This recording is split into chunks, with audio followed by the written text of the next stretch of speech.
नमस्कार दोस्तों, मैं श्वेत यादव स्वागत करता हूं आप सभी का यूथ ऑनलाइन क्लासेस पर। दोस्तों, इतिहास के सफ़र में हम हर्षवर्धन को पार कर चुके थे। यदि आपने वह वीडियो न देखा हो तो जाइए, अपना बेसिक सही करने के लिए पैट का जो भी सिलेबस है, अभी तक का जितना भी कराया गया है, हर्षवर्धन, उससे पहले गुप्त साम्राज्य और मौर्य साम्राज्य में अशोक और सिंधु घाटी से लेके अभी हम हर्षवर्धन तक कंप्लीट कर चुके हैं हिस्ट्री। तो उसके बाद आपका जो अगला टॉपिक है वो है आपका राजपूत काल। बहुत अच्छे से इस टॉपिक को समझने वाले हैं और सबसे इम्पोर्टेंट इस टॉपिक से आप एमसीक्यूज़ ही देखने वाले हैं। और एमसीक्यूज़ यानी क्वेश्चन के थ्रू आपका थ्योरी में जो भी आपको समझने के योग्य होगी वो मैं आपको समझा दूंगा। तो चलिए हम अपना शुरू करते हैं आज का राजपूत काल। तो दोस्तों, राजपूत काल का इतिहास समझने के लिए हमें थोड़ा सा बैकग्राउंड में जाना पड़ेगा। बैकग्राउंड आपका क्या बोलता है कि जैसे अभी तक हर्षवर्धन यानी उत्तर भारत में हर्षवर्धन का साम्राज्य चल रहा था। हमारा जो भारत है इस तरीके का भारत है हमारा। तो उत्तर भारत में अभी तक हर्षवर्धन का शासनकाल था और दक्षिण भारत में तो पुलकेशिन द्वितीय वगैरह इन लोगों का साम्राज्य चल रहा था। तो होता क्या है कि जब हर्षवर्धन का साम्राज्य ख़त्म हो जाता है, यानी हर्षवर्धन की मृत्यु हो जाती है, तो उसके बाद जो उत्तर भारत था वह कई छोटे छोटे राज्यों में विघटित हो जाता है, जो कि सदियों से एक यूनिटी में चल रहे थे कि हमारे बंगाल से लेके और राजस्थान और ऊपर जम्मू कश्मीर से लेके नीचे मध्य प्रदेश और उड़ीसा तक के जो राज्य एक बिंदु में थे, वो सभी अब टूट टूट कर अलग अलग छोटे छोटे राज्यों में क्या हो जाते हैं, विघटित हो जाते हैं। और सबसे बड़ी बात, हर्षवर्धन के बाद कोई भी ऐसा शक्तिशाली शासक नहीं होता है जो कि उत्तर भारत को या पूरे भारत को एक सिरे से दोबारा पिरो सके। तो जब अपने अपने स्थान से छोटे छोटे राजवंशों का उदय होता है तो वो अपने अपने स्थान पर महान कार्य करते हैं। तो बस कितने राज्यों का उदय हुआ, कौन उनमें सर्वशक्तिशाली था, और हर्ष के समय जो आपका कन्नौज था वो क्या था, एक प्रमुख केंद्र बन गया था। तो अब जो भी कन्नौज पर अधिकार कर लेगा वो भी क्या हो जाएगा, एक तरीके से शक्तिशाली बन जाएगा। या ये समझिए कि जितने भी ये राजवंश हुए हैं छोटे छोटे, वो सभी हर्षवर्धन की तरह संपूर्ण उत्तर भारत में अपना साम्राज्य विस्तार करना चाहते थे। और उसके लिए क्या करना होगा उन्हें कि उन्हें कन्नौज पर अधिकार करना होगा। तो उसके लिए क्या होता है, त्रिपक्षीय एक युद्ध होता है जिसमें तीन राजवंशों का महत्व रहता है, या तीन राजवंश इम्पोर्टेंट रूप से भागीदार रहते हैं और क्या करते हैं, कई वर्षों तक युद्ध करते हैं। अब आपको आगे बताएंगे वह तीन राज कौन थे और अंत में विजय किसकी होती है, कौन था जो कन्नौज पर अधिकार कर लेता है। और उसके बाद इन सभी को हम यहाँ एमसीक्यू क्वेश्चन के माध्यम से थ्योरी देखने वाले हैं। ओके, तो सबसे पहले आपको ये समझना होगा कि कौन कौन से राजवंश पढ़ने। तो भैया आपके गुर्जर प्रतिहार से लेके चौहान, गहड़वाल, परमार, चालुक्य, चंदेल, चेदी, पाल और सेन वंशीय 9 वंशों को आपको पैसे तो राजपूत काल में आपको पढ़ना होता है। लेकिन अभी आपका छोटा सा टॉपिक है, एग्ज़ाम भी आपका छोटे लेवल का ही है, पैट का एग्ज़ाम है। तो टारगेट के थ्रू हम लोग सिर्फ इनके एमसीक्यूज़ पढ़ेंगे और जितने भी यूपी SSS ने अभी तक इस टॉपिक से क्वेश्चन पूछे हैं वो हम सब देखने वाले हैं। पहली बात आप ये समझिए कि यहाँ से क्वेश्चन आने के जो वो रहती है वो 50% रहती है। यहाँ से आपके 50% ही क्वेश्चन आते हैं। पहली बात तो आपको ये ध्यान रखना, लेकिन आते ज़रूर हैं क्वेश्चन, 50% आएंगे लेकिन आएंगे। अब वो कौन कौन से एक्सपेक्टेड क्वेश्चन हो सकते हैं वो सब हम आज देखने वाले हैं। तो आपको एक ओवरव्यू के तहत ये तो समझ में आ गया कि हर्षवर्धन के शासनकाल के बाद इन राजपूत वंशों का कैसे उदय होते हैं, ये राजपूत काल कैसे आ जाता है। ओके, तो राजपूत काल क्योंकि कोई शासन नहीं होता तो अलग अलग खंडों में विभाजित हो गए हैं। तो सब अपने अपने क्षेत्र में कोई ना कोई वंश आ गया है जिसने क्या किया, उदय हो गया और वह अपनी तरीके से शासन कर रहा है। तो चलिए शुरू करते हैं पहले क्वेश्चन के साथ। आपका सवाल है, राजस्थान में माउंट आबू पर दिलवाड़ा का मंदिर किसके द्वारा बनवाया गया था, या ये कहिए कि किन अनुयायियों के द्वारा या किन के लिए है। क्या वह बौद्ध धर्म है, जैन धर्म है, सिख धर्म है या हिंदू धर्म है? बताइए, इसका आंसर दीजिए। प्रत्येक क्वेश्चन के लिए आपको 5 से 10 सेकंड मिलेंगे। दिमाग पे जोर डालिए, सारे क्वेश्चन आपने कहीं ना कहीं पढ़े हुए हैं। यदि आप इस लेवल पर आए हैं तो आप, ऐसा है कि आपने कुछ ना पढ़ा हो, ऐसा हो नहीं सकता।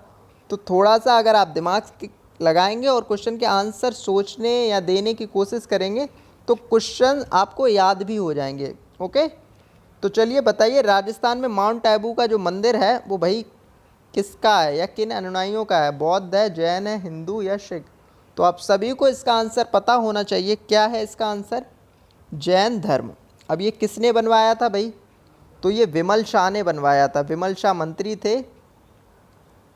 विमल शाह, आपके यही आता है कि जैन धर्म का जो मंदिर है माउंट आबू राजस्थान में, ये किसने बनवाया? तो विमल शाह। ये अगला आप पॉइंट अपनी तरफ से नोट कर लीजिए। ओके, दूसरा क्वेश्चन है आपका, गहड़वाल वंश का संस्थापक कौन था जिसने कन्नौज को अपनी शक्ति का प्रमुख केंद्र बनाया? क्वेश्चन इंपॉर्टेंट है आपका भाई। बताइए, गहड़वाल वंश का, जो गहड़वाल वंश है, इसका कौन संस्थापक था जिसने कन्नौज को अपनी शक्ति का प्रमुख केंद्र बना लिया था? क्या वह जयचंद्र था? क्या वह विजय चंद्र है, गोविंद है या चंद्रदेव है? ABCD। आपका टाइम शुरू होता है, बताइए जल्दी से, 5 सेकंड है आपके पास। गैड़वाल वंश का कौन संस्थापक था जिसने कन्नौज को अपनी शक्ति का प्रमुख केंद्र बनाया? क्वेश्चन नंबर डाल के इसके आंसर दीजिए सभी लोग। जयचंद्र है, विजय चंद्र है, चंद्रदेव है या गोविंद है? तो इसका आंसर क्या हो जाएगा? इसका आंसर हो जाएगा C, Chandradev. Okay, question number 3 पे चलते हैं। खजुराहो के मंदिर संबंधित हैं, क्या बौद्ध धर्म से संबंधित हैं, हिंदू धर्म से संबंधित हैं, जैन धर्म से संबंधित हैं या जैन और बौद्ध दोनों से संबंधित हैं? बताइए। खजुराहो के मंदिर, सबसे पहले ये पता होना चाहिए खजुराहो का मंदिर कहाँ है। तो भैया आपके MP में है। जब तक आप आंसर बताएंगे तब तक मैं इसके बारे में थोड़ा बता देता हूँ। खजुराहो के मंदिर कहाँ है? MP में है। और ये किसने बनवाया है बताओ? तो चंदेल सॉरी, चंदेल शासकों ने। किसने? चंदेल शासकों के द्वारा खजुराहो मंदिर का निर्माण मध्य प्रदेश में किया गया था। अब ये किस धर्म से संबंधित हैं बताइए? बौद्ध है, जैन है, हिंदू है या फिर जैन और हिंदू दोनों हैं? तो आपका आंसर C हो जाएगा, हिंदू और जैन धर्म दोनों। ओके, आप बिल्कुल आराम से पढ़िए, 2 बार इस वीडियो को देखना, आपको MCQs याद हो जाएंगे और क्वेश्चन आपके 100% यहीं से आने वाले हैं। इस टॉपिक से आपका एक भी क्वेश्चन नहीं छूटेगा, निश्चिंत होकर पढ़िए। और ज़्यादा से ज़्यादा वीडियो को थोड़ा शेयर कर दीजिए, अगर जिससे और लोगों का भी भला हो जाए, या हम जो मेहनत कर रहे हैं उसके लिए थोड़ी सी इंस्पिरेशन मिलनी चाहिए ना। तो क्वेश्चन नंबर 4 पे चलते हैं। खजुराहो मंदिर वास्तुकला किस प्रकार की थी? बताइए। खजुराहो में जो मंदिर बनाने की जो वास्तुकला है वो किस तरीके की है? क्या यूनानी शैली है, वेशर शैली है, भूमिजा शैली है, नागर शैली है? अब दोस्तों इस क्वेश्चन को थोड़ा सा समझिए। हमारा भारत इस तरीके का है, मैप मत देखिए, आप थोड़ा सा समझने की कोशिश करिए। इस तरीके का हमारा भारत है। तो यहाँ ऊपर में नॉर्थ हो जाता है और नीचे साउथ हो जाता है। अब ध्यान से देखिए, जो उत्तर भारत में मंदिर की जो शैली बनती है वो होती है नागर। कौन सी? नागर शैली। ओके, और दक्षिण भारत में जो होती है वो कौन सी होती है? द्रविड़।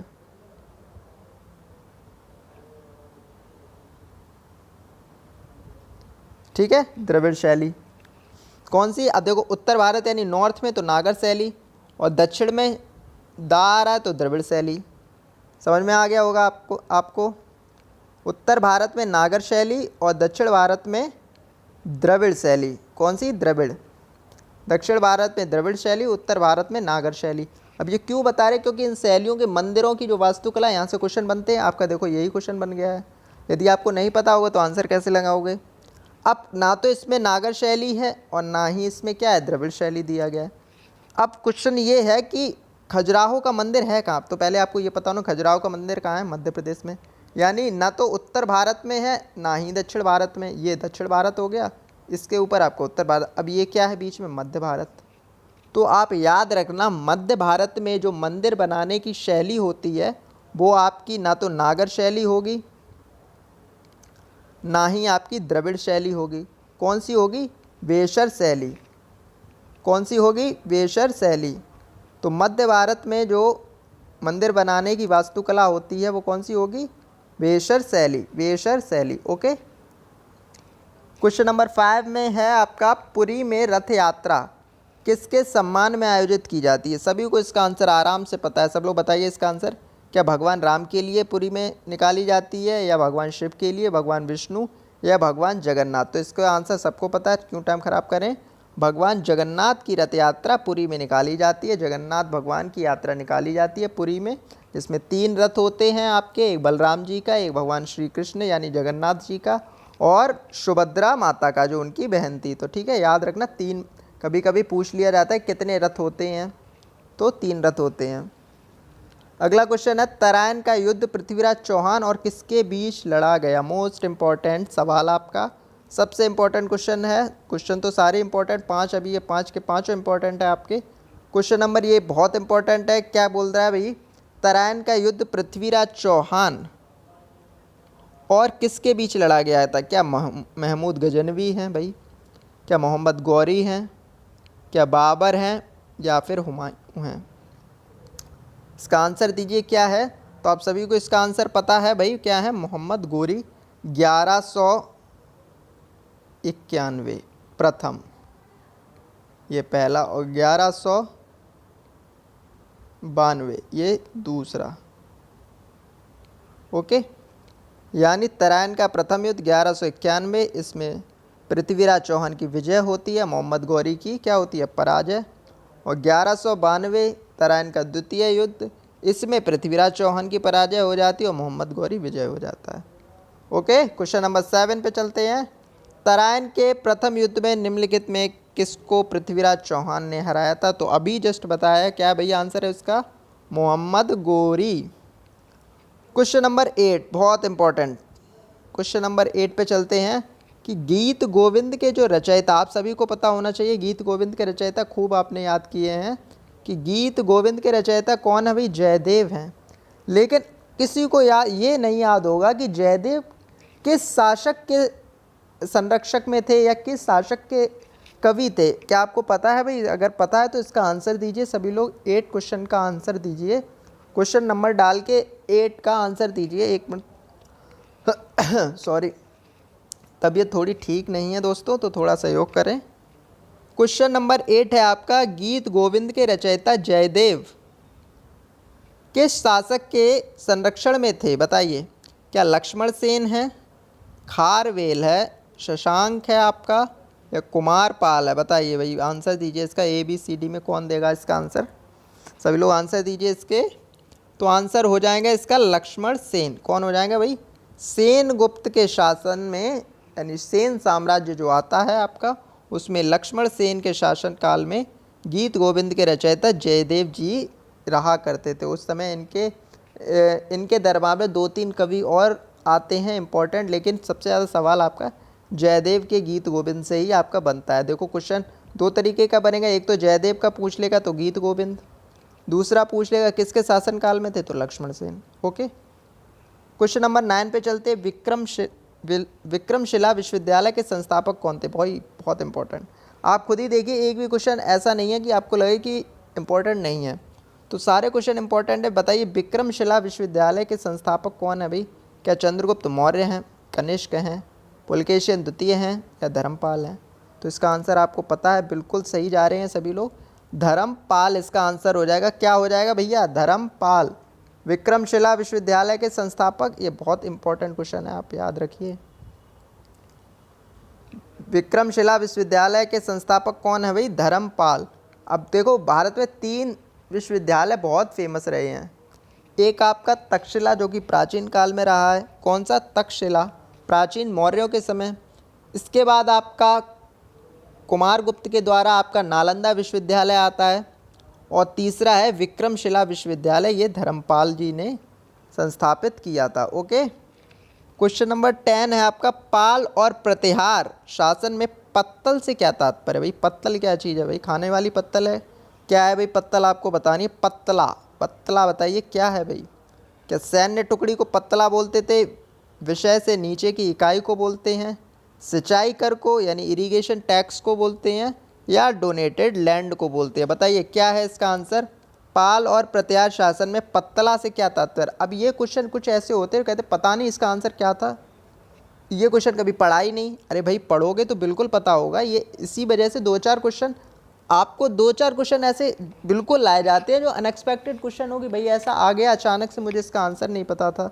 अगर ये क्वेश्चन अभी आप नहीं कर पा रहे हो, बाई चांस सोचिए अगर ये एग्ज़ाम में आ जाए तब फिर कैसे करोगे। क्वेश्चन बिल्कुल भी कठिन नहीं है। अगर आपने राजपूत काल पढ़ा है, अब आपके पास इतना समय नहीं है कि आप राजपूत काल को डीप से पढ़ें, लेकिन डीप से ही ये क्वेश्चन निकलता है। जब आप राजपूत काल पढ़ेंगे तो जब उनकी शासन व्यवस्था पढ़ेंगे तो उससे ये क्वेश्चन भी निकल आएगा कि भाई उस समय के इस वजह से पत्तला इस चीज़ को बोलते हैं। तो क्या सैन्य टुकड़ी को बोलते हैं विषय से नीचे, यानी विषय को बोलते हैं किसी भी सब्जेक्ट को, या सिंचाई कर को बोलते थे, या दान में दी गई भूमि को। तो इसका आंसर क्या हो जाएगा सभी लोग बताइए। इसका आंसर डी हो जाएगा भाई, दान में दी गई भूमि को पत्तला बोलते हैं। ओके, क्वेश्चन नंबर 11 है। क्वेश्चन नंबर 11 है, सूर्य मंदिर कौन से राज्य में स्थित है। सूर्य मंदिर कौन से राज्य में स्थित है बताइए। राजस्थान में है, आंध्र प्रदेश में है, उड़ीसा में है, या फिर तमिलनाडु में है। सूर्य मंदिर कौन से राज्य में स्थित है बताइए। राजस्थान, आंध्र प्रदेश, उड़ीसा या तमिलनाडु। सूर्य मंदिर, क्या इसका तो आंसर सभी को पता होगा भाई। सूर्य मंदिर कहाँ है भाई आपका, तो कोणार्क कहाँ है भाई। कोणार्क को ही बोलते हैं सूर्य मंदिर। Black pagoda, black pagoda, black pagoda, pagoda बोलते हैं। क्या बोलते हैं भाई, ब्लैक पैगोडा बोलते हैं इसको। थोड़ा कोऑपरेट करिए थोड़ा सा, ब्लैक पैगोडा बोलते हैं। सूर्य मंदिर काला, क्या वो कहाँ है भाई बताइए। राजस्थान, आंध्र प्रदेश, तमिलनाडु, उड़ीसा। तो सूर्य मंदिर कहाँ है भाई, कोणार्क, उड़ीसा में। क्वेश्चन नंबर 12 है आपका, 9वीं शताब्दी के व्यापारी सुलेमान ने किसके साम्राज्य का दौरा किया था। देखिए दोस्तों, सबसे इम्पोर्टेंट आपका आज का ये टॉपिक है राजपूत काल। तो ज़्यादा से ज़्यादा लोगों को ये जोड़ लीजिए और ज़्यादा से ज़्यादा लोगों को शेयर कर दीजिए, जिससे सभी को इसका लाभ उठा सकें। और मोस्ट इम्पॉर्टेंट क्वेश्चन आपका ये है 12। अब जितने भी आपके आज से जितने भी टॉपिक आपके शुरू हो रहे हैं, कल आपका सल्तनत काल आएगा, उसके बाद मुग़ल काल आ जाएगा, और सीधा हम फिर आधुनिक भारत पे चलेंगे। वहाँ से आपके 5 नंबर बनने वाले हैं। तो अब आपको पर डे क्लास लेनी है अगर आप पैट के लिए सीरियस हैं, और प्लीज़ बिल्कुल भी लापरवाही ना दीजिए। क्वेश्चन नंबर इंपॉर्टेंट है 12, इसका आंसर बताइए सभी लोग। 9वीं शताब्दी के व्यापारी सुलेमान ने किसके साम्राज्य का दौरा किया था बताइए। सुलेमान ने, ये यहाँ यात्रियों से भैया आपके क्वेश्चन बनते हैं, पिछली बार भी बना था। हर्षवर्धन से यानी हेंगसंग, इत्सिंग और फाहियान से बनाता। हो सकता है इस बार पूछ ले कि सुलेमान जो था यह अरब का व्यापारी था, अरब कंट्री का ट्रैवलर था भाई। कहाँ से आया था भाई, अरब से आया है। पहला इंपॉर्टेंट, सुलेमान आपको पता होना चाहिए भाई कहाँ से आया, तो अरब यात्री था। अब ये किसके शासनकाल में आया भाई, आप लोग बताएंगे। क्या गोपाल के शासनकाल में आया है, विजयसेन के, मिहिर भोज के, या दंती दुर्ग के बताइए। मिहिर भोज के प्रतिहार साम्राज्य में आया है। तो इसका आंसर क्या हो जाएगा भाई बताइए आप सभी लोग। ABCD क्या है इसका आंसर। तो भाई इसका आंसर हम ही बता देते हैं, मिहिर भोज के प्रतिहार साम्राज्य में आया था। या गुर्जर प्रतिहार वंश के जो महान शासक हुए हैं मिहिर भोज, उस समय ये सबसे शक्तिशाली शासन थे जब सुलेमान आया था। ओके, मिहिर भोज किसके, अब ऐसे याद रखना, सलमान खान यानी सुलेमान यानी सलमान लग रहा है, तो सलमान कहाँ आए थे, भोजन करने आए थे मिहिर भोज के यहाँ। ऐसे आप ट्रिक से याद कर सकते हो। ओके, क्वेश्चन नंबर 13 पे चलते हैं भाई। खजुराहो का मातंगेश्वर मंदिर किस भगवान को समर्पित है बताइए। क्या विष्णु भगवान को है, शिव जी को है, सूर्य को है, या पार्वती बताइए। ABCD इसका आंसर बताइए। खजुराहो का मातंगेश्वर मंदिर जो है वो किस भगवान को समर्पित है, तो इसका आंसर हो जाएगा शिव जी को समर्पित है।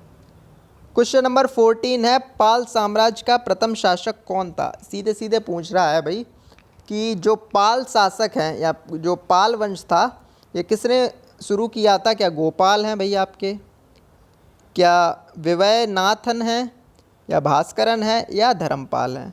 अब आप सभी को पता है कि इसका जो आंसर है वो ये दो तो हो नहीं सकते, दोनों दक्षिण भारत के नाम लग रहे हैं। भास्करन, नाथन, ये जितने भी इस तरीके से शब्द आते हैं वो दक्षिण भारत में होते हैं। अब आपके ये गोपाल और धर्मपाल ये दो हैं, क्या बताइए इसमें से ए, हम चलो बोल दे रहे ये दो कट गए आपके। ए और सी में से आंसर दीजिए क्या होगा इसका, क्या गोपाल है या धर्मपाल है। तो बिल्कुल सही इसका आंसर हो जाएगा गोपाल। ओके, पाल साम्राज्य के जो संस्थापक थे वो कौन थे भाई, गोपाल। ये इंपॉर्टेंट क्वेश्चन है, आया हुआ है, सारे क्वेश्चन आए हुए हैं और कुछ क्वेश्चन ऐसे जो बहुत इंपॉर्टेंट होते हैं, हो सकता है इस बार आ जाएं। तो पाल साम्राज्य का सबसे पहला शासक जो था वो भाई गोपाल है, और शक्तिशाली या फिर पूछा जाए कौन था तो फिर धर्मपाल आपका है। तो आपको याद रखना पाल शासक प्रथम कौन था, गोपाल। और एक बात आपको यहाँ पता होनी चाहिए, जो गोपाल जो शासक है वो ऐसे नहीं बना कि किसी को मार के बना हो या फिर वह शासक बन गया, वह जनता के, किसके, जनता के द्वारा बनाया गया था।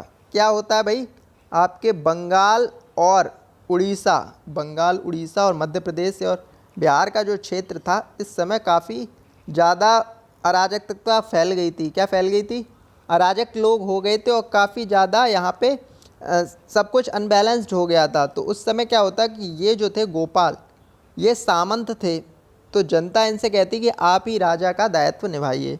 तो क्वेश्चन यहाँ से भी आता है, जनता द्वारा चुना गया पहला शासक कौन था, तो आपको पता होना चाहिए गोपाल।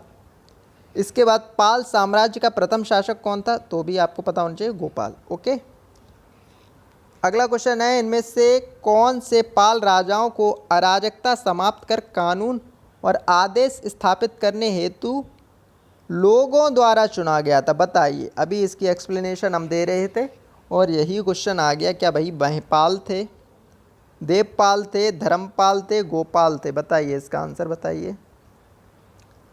महिपाल, धर्मपाल, गोपाल या देवपाल, इसका आंसर क्या है भाई, सभी लोग बताइए।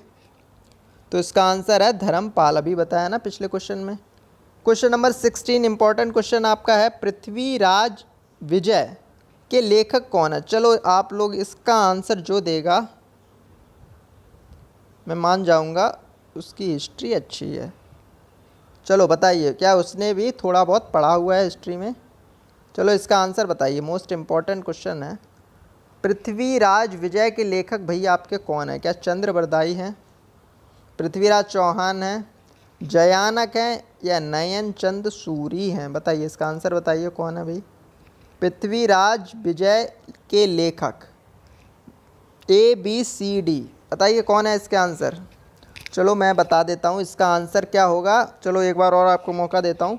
ABCD कौन है इसके आंसर, जल्दी बताइए। ABCD चंद्रबरदाई, जयानक, पृथ्वीराज चौहान या नयन चंद सूरी। तो इसका आंसर पहले तो क्वेश्चन देखिए, पृथ्वीराज विजय की बात हो रही है ना कि पृथ्वीराज रासो की, तो इसका आंसर हो जाएगा जयानक। पृथ्वीराज रासो आपके चंद्रबरदाई ने लिखे थे। ओके, तो पृथ्वीराज विजय की अगर बात आ जाए तो क्वेश्चन ये कौन सा है, ये क्वेश्चन गलत होने वाला है, इसलिए मैं इस पर थोड़ा सा फोकस कर रहा हूँ। ओके, तो पृथ्वीराज विजय की अगर बात आ जाए तो कौन है, जयानक। क्वेश्चन नंबर 17 है आपके, 40 क्वेश्चन है, ज़्यादा क्वेश्चन भी नहीं है, 40 क्वेश्चन है सिर्फ, और इतने में ही आपका जो है वो आपकी मेहनत हो जाएगी और मेहनत सफल भी होगी आपकी, परेशान ना होइए। 17 क्वेश्चन का आंसर दीजिए सभी लोग। आबू का जैन मंदिर किससे बना है, माउंट आबू की बात हो रही है। जो जैन मंदिर है चंदेल शासकों ने बनवाया है, बिमल शाह ने बनाया है। कितना पॉइंट आपको बताया जा रहा है, राजस्थान में है। अब ये बताइए, देखो क्वेश्चन इतने जो मैंने पॉइंट बोले इतने से तो क्वेश्चन बन चुका है आपका, लेकिन अब ये पूछ लिया गया है कि माउंट आबू का मंदिर बना किससे है। क्या बलुए पत्थर से बना है, चूना पत्थर से बना है, ग्रेनाइट से बना है या संगमरमर से बना है, बताइए इसका आंसर। क्वेश्चन नंबर 17 आपका है, माउंट आबू का जो मंदिर है वो किससे बना है। मुझे इस क्वेश्चन में थोड़ी सी कन्फ्यूज़न हो रही है, वैसे जहाँ तक इसका आंसर संगमरमर है। ओके, फिर भी आप इस क्वेश्चन को थोड़ा सा गूगल कर लेना, अपने हिसाब से देख लें, वैसे इसका आंसर संगमरमर ही है, संगमरमर। चलिए क्वेश्चन नंबर 18 पे चलते हैं। वह कौन सा अकेला पाल राजा था जिसने कुछ समय के लिए कन्नौज पर अधिकार कर उसे नियंत्रण में ले लिया था? देखो आ गया, कन्नौज पर अधिकार किसने किया? तो भाई किसने किया था? कुछ समय के लिए कन्नौज पर अधिकार कर लिया था, आधिपत्य जमा लिया था। भाई कौन थे? क्या महिपाल हैं, देवपाल है, धर्मपाल है या गोपाल है? तो इसका आंसर हो जाएगा धर्मपाल। क्वेश्चन नंबर 19 है, सेन राजवंश का संस्थापक कौन था? भाई बहुत इंपॉर्टेंट क्वेश्चन है, आपके बार बार आया है, बहुत इंपॉर्टेंट क्वेश्चन। अब सेन वंश के अगर बात करें, अभी तक हम पाल वंश के जितने भी क्वेश्चन थे देख चुके हैं। सारे राजवंशों पे क्वेश्चन नहीं बनते, पाल, चंदेल, सेन और खजुरा प्रतिहार, गुर्जर प्रतिहार, इन पर कुछ क्वेश्चन बन जाते हैं। तो अभी हम देख चुके हैं जितने भी राजवंश हुए। अब इस पर चलते हैं। सेन वंश के बताइए इसका संस्थापक कौन है? सेन वंश का संस्थापक क्या विजय सेन है भाई, सामंत सेन है, लक्ष्मण सेन है या विनय सेन है? बताइए इसका आंसर, बताइए ABCD में कौन है इसका आंसर? क्या होगा इस 19 क्वेश्चन का आंसर? क्वेश्चन बहुत ही सिंपल है, तो आप सभी को इसका आंसर पता होना चाहिए। भाई सेन वंश के संस्थापक थे आपके सामंत सेन। कौन थे भाई? सामंत सेन। क्वेश्चन नंबर 20 पे चलते हैं। निम्न में से किसने माउंट आबू के पास कयादान गांव में गौरी राजवंश के मोहम्मद गोरी को हराया था? बहुत इंपॉर्टेंट क्वेश्चन, बहुत इंपॉर्टेंट क्वेश्चन है आपका। देखिए मोहम्मद गोरी जब भारत में एंट्री करता है तो उसकी सबसे पहली झड़प तो कहीं ना कहीं हुई होगी। जब वह कहाँ से आता है भाई? उत्तर पश्चिम से एंट्री करता है भारत में, यहाँ इस तरीके से आता है। यहाँ पे आपका पड़ता है राजस्थान, गुजरात, पंजाब। तो आप बताइए सबसे पहले वह जब एंट्री करता है तो उसका एक राजवंश से क्या होता है? सामना होता है और वहाँ उसे पराजय मिलती है। तो पहली बार तो वह हार जाता है। आप बताइए कौन सा राजवंश था जिसने मोहम्मद गोरी को हराया था? बहुत ही अच्छा क्वेश्चन है। क्या भीमदेव सोलंकी प्रथम है, कुलोथुंगा चोल प्रथम है या मूलराज द्वितीय हैं या कुलोथुंगा चोल द्वितीय हैं? बताइए ABCD। मुझे लगता है इसका आंसर आप लोगों ने बिल्कुल सही दिया होगा। चलो बताइए ABCD, भीमदेव, मूलराज चोल के प्रथम है या चोल द्वितीय है? कौन है बताइए। तो इसका आंसर है मूलराज द्वितीय। इंपॉर्टेंट क्वेश्चन है, याद होना चाहिए कि मोहम्मद गोरी जिससे पराजित हुए थे उनका नाम था मूलराज द्वितीय। क्वेश्चन नंबर 21, चंदेल राजवंश की नींव किसने डाली? भाई मोस्ट इंपॉर्टेंट क्वेश्चन है आपका, चंदेल राजवंश की नींव किसने डाली? क्या वाकपति हैं, क्या जय शक्ति हैं, नन्हुक हैं या हर्ष हैं? बताइए कौन है इसके आंसर? तो इसका आंसर हो जाएगा B, नन्हुक। चंदेल राजाओं में जो सबसे पहला राजा हुआ वो कौन था? नन्हुक। क्वेश्चन नंबर 22 है, पृथ्वीराज चौहान ने किससे विवाह किया था जो कि उनकी शत्रु की बेटी थी? भाई जयचंद्र, उनका गैड़वाल वंश का जो राजा था जयचंद्र। इसकी स्टोरी आप सभी ने सुनी है तो सबको इसका आंसर भी पता है। क्या कृष्णावती हैं, पूर्ववर्ती हैं, सौम्यवती हैं या संयुक्ता हैं? ये संयुक्ता या संयोगिता दोनों नाम आते हैं, तो इसका आंसर हो जाएगा C, संयुक्ता या संयोगिता। क्वेश्चन नंबर 23 है, किस प्रतिहार राजा के दरबार में प्रसिद्ध कवि राजशेखर थे? चलिए बताइए, राजशेखर किसके दरबार में थे? क्वेश्चन नंबर जो 23 है, आपने देखो राजशेखर का नाम खूब सुना होगा। अब राजशेखर जो कवि हैं इनकी एक पुस्तक आती है कि कौन सी पुस्तक की वजह से जो हमारे कवि राजशेखर हैं वो इतने फेमस हुए? इसका आंसर आप लोग कमेंट बॉक्स में देंगे। और ये किसके दरबार में कवि थे इसका आंसर मैं आपको बता देता हूँ। क्या वत्सराज हैं भाई, महिपाल हैं, नागभट्ट द्वितीय हैं या महेंद्र पाल? अब ये बताइए, अभी तक के भारतीय क्रिकेट, आप थोड़ी बहुत तो क्रिकेट देखते होगे तो ट्रिक है, थोड़ी सी सोचिए, भारतीय क्रिकेट टीम में अभी तक का सबसे अच्छा कप्तान कौन बना है? मतलब जिसकी जीवन में, मतलब जिसकी जो कप्तानी की जो लाइफ है वो बहुत ही अच्छी रही है, एकदम राजशेखर जैसी रही है उसकी। उसने राजशेखर की तरह क्रिकेट पर राज किया कप्तानी में। तो भाई एक ही हैं आपके, कौन है भाई? महेंद्र सिंह धोनी। तो याद रखना ऐसे याद हो गया होगा आपको, मुझे पता है कभी नहीं आप भूलेंगे कि राजशेखर किसके दरबार में थे, तो महेंद्र पाल के। ओके, अब जिसे ठीक लगा वो याद कर ले, जिसे नहीं लगा वो अपने तरीके से याद कर ले। अब क्वेश्चन जो मैंने आपसे पूछा कि राजशेखर की कौन सी पुस्तक है, वो आप लोगों को बतानी है कमेंट बॉक्स में। 24 वो क्वेश्चन आता है इसलिए मैं आपके लिए छोड़ रहा हूँ, आप ये नहीं कि भूल गए। वो क्वेश्चन अगर आ गया तो आपका ही 1 नंबर जाएगा। क्वेश्चन नंबर 24 है, निम्नलिखित में से किसे काला पैगोड़ा या श्याम पैगोड़ा के नाम से भी जाना जाता है? क्या शोर मंदिर है भाई, खजुराहो मंदिर है, देवगढ़ मंदिर है, या कोणार्क सूर्य मंदिर? सभी को पता है इसका आंसर। क्वेश्चन नंबर 25 पे चलते हैं। 24 पहियों के साथ सूर्य देव के रथ के रूप में कौन सा मंदिर है? तो भाई इसका आंसर क्या है? कोणार्क सूर्य मंदिर।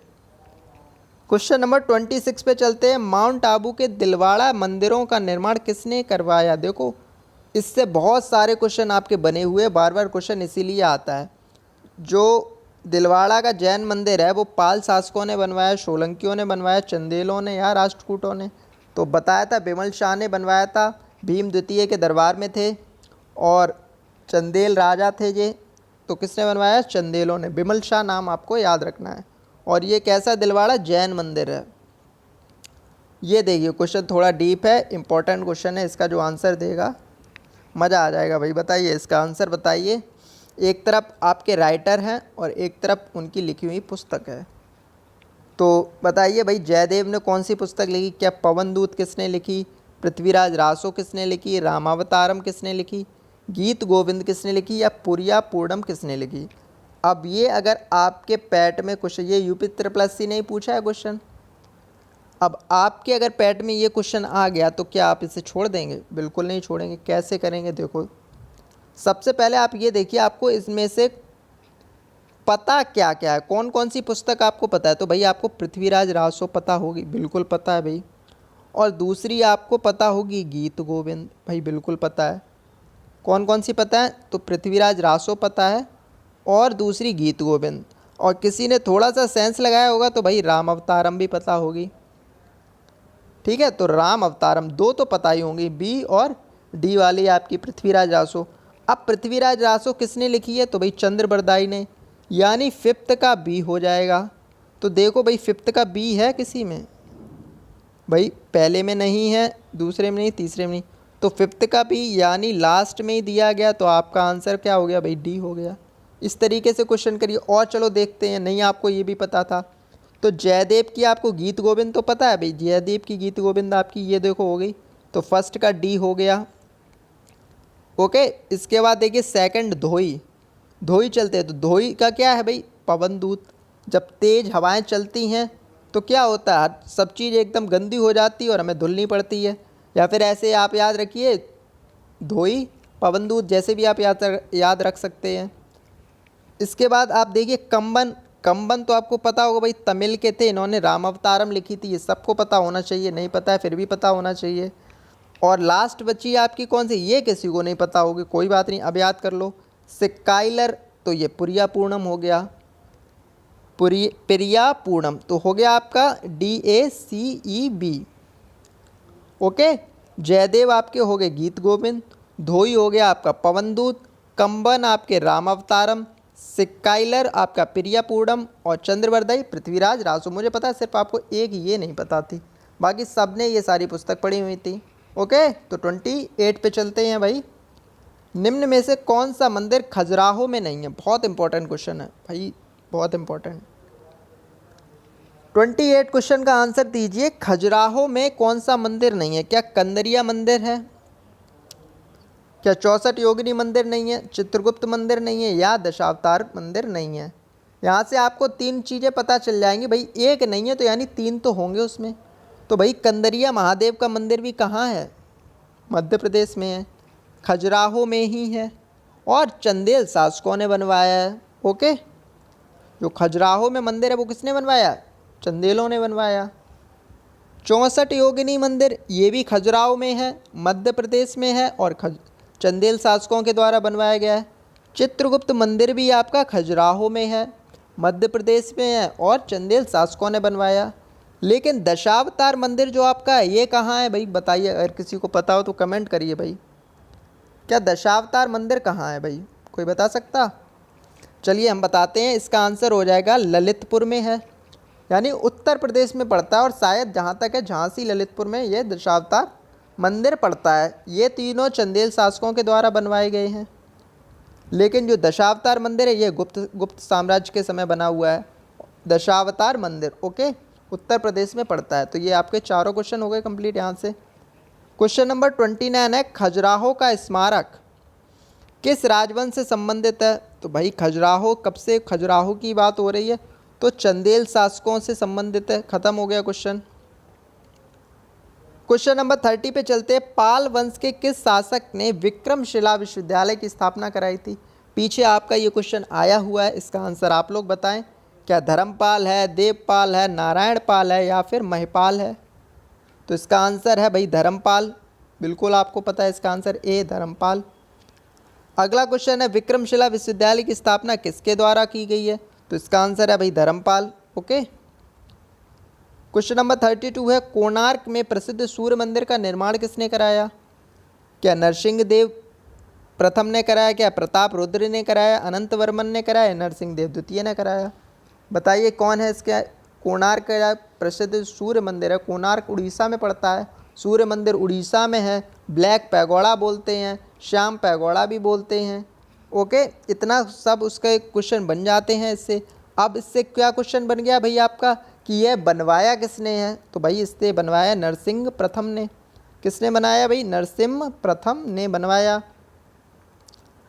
देखो कोणार्क सूर्य मंदिर से कितने बनते हैं? ब्लैक पैगोडा किसे कहते हैं? कोणार्क सूर्य मंदिर कहाँ है? कोणार्क उड़ीसा में है। और उसके बाद कोणार्क किस देवता को समर्पित है? तो सूर्य जी को समर्पित। ये 4-5 क्वेश्चन बनने के बाद आपका अगला क्वेश्चन क्या बना कि यह किसने बनवाया? नरसिम्हन ने बनवाया।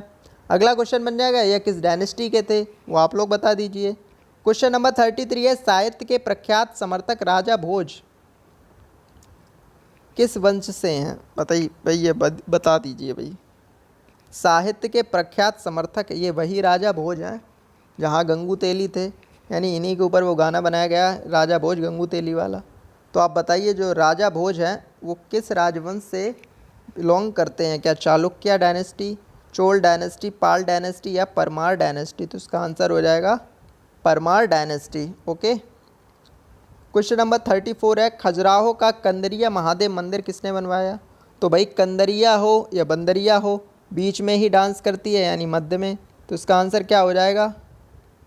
मध्य प्रदेश। तो इसका आंसर हो जाएगा। लेकिन किसने बनवाया?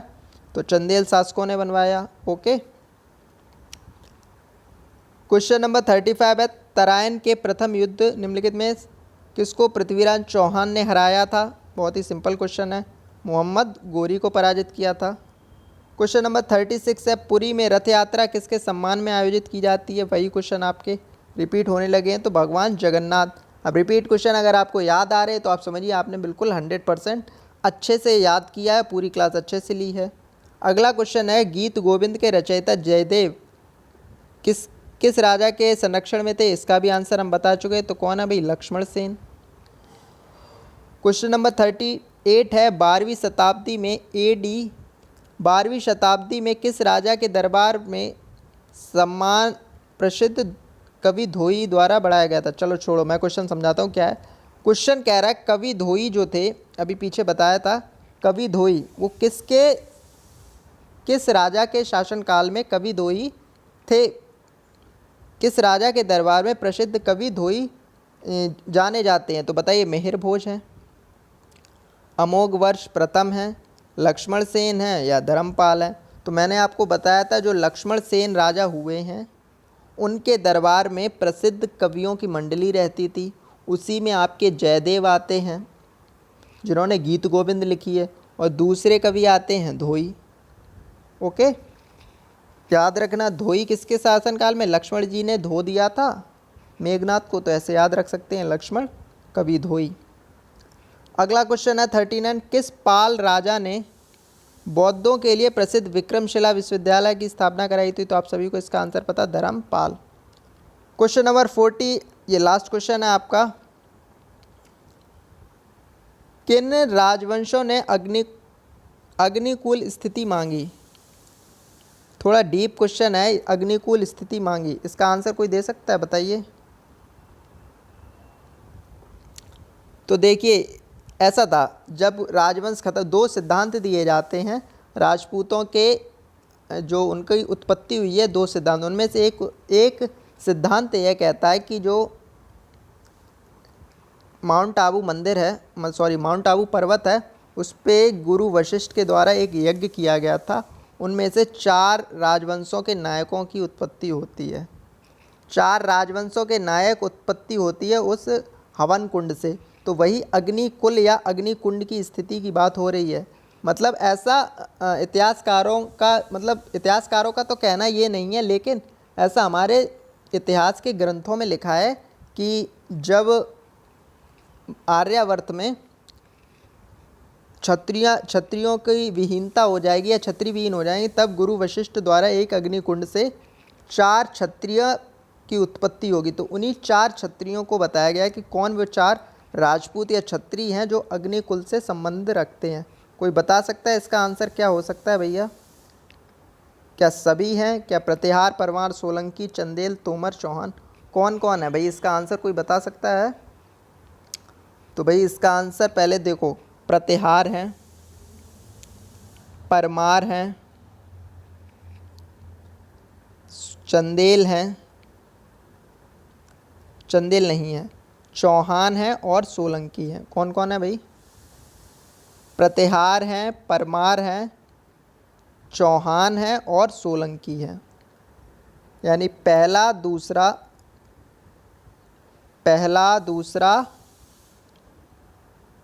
चौथा और पांचवा, पहला दूसरा चौथा पांचवा नहीं, पहला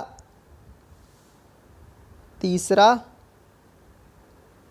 पांचवा और छठा, ये हो जाएगा। पहला तीसरा पांचवा छठा, ये आपका आंसर हो जाएगा। बी इसका आंसर हो जाएगा। अब ये याद कैसे करना आपको? तो देखो, प्रतिहार से एक पी आया, परमार से एक और पी आया, अब चौहान से सी आया और सोलंकियों से क्या आया? एस आया।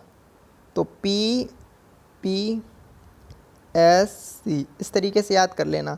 बस आपको इस ट्रिक में याद क्या रखनी है भाई कि चौहान, देखो पृथ्वीराज चौहान महान थे, तो उनका हवन कुंड से हो सकता है, लेकिन चंदेल वंश के किसी भी शासक का आपने नाम नहीं सुना है, तो चंदेल ना हो के कौन है? चौहान है।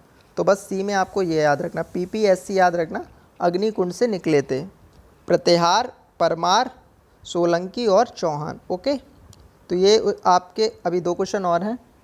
अब अगला क्वेश्चन है 41, निम्नलिखित में से कौन सा मंदिर खजुराहो में नहीं है? तो पता है इसका दशावतार आंसर है।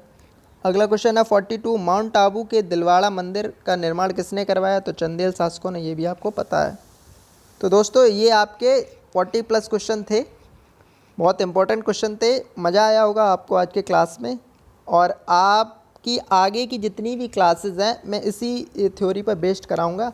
सारे MCQs लेके आऊँगा और MCQs के ही द्वारा मैं आपकी थ्योरी भी कवर करा दूंगा। मुझे लगता है कि मैंने थ्योरी आपको समझाने में कोई कसर नहीं छोड़ी। हो सकता है आपको ना समझ आई हो, अगर 10% भी समझ आई है तो बहुत बड़ी बात है। अगर आपको थ्योरी समझ आ गई होगी, और मुझे लगता है पूरा समझ में आया होगा, तो ये क्वेश्चन को और वीडियोस को आप 2 बार कम से कम लगाएं, और इस वीडियो को ज़्यादा से ज़्यादा शेयर करें, और अपना ख्याल रखें। एग्ज़ाम है तो बढ़िया तरीके से तैयारी करें। मिलते हैं अगले वीडियो में, आपका होगा अगला टॉपिक सल्तनत काल। तो चलिए दोस्तों, have a good night. Okay दोस्तों, कल मिलते हैं। Take care.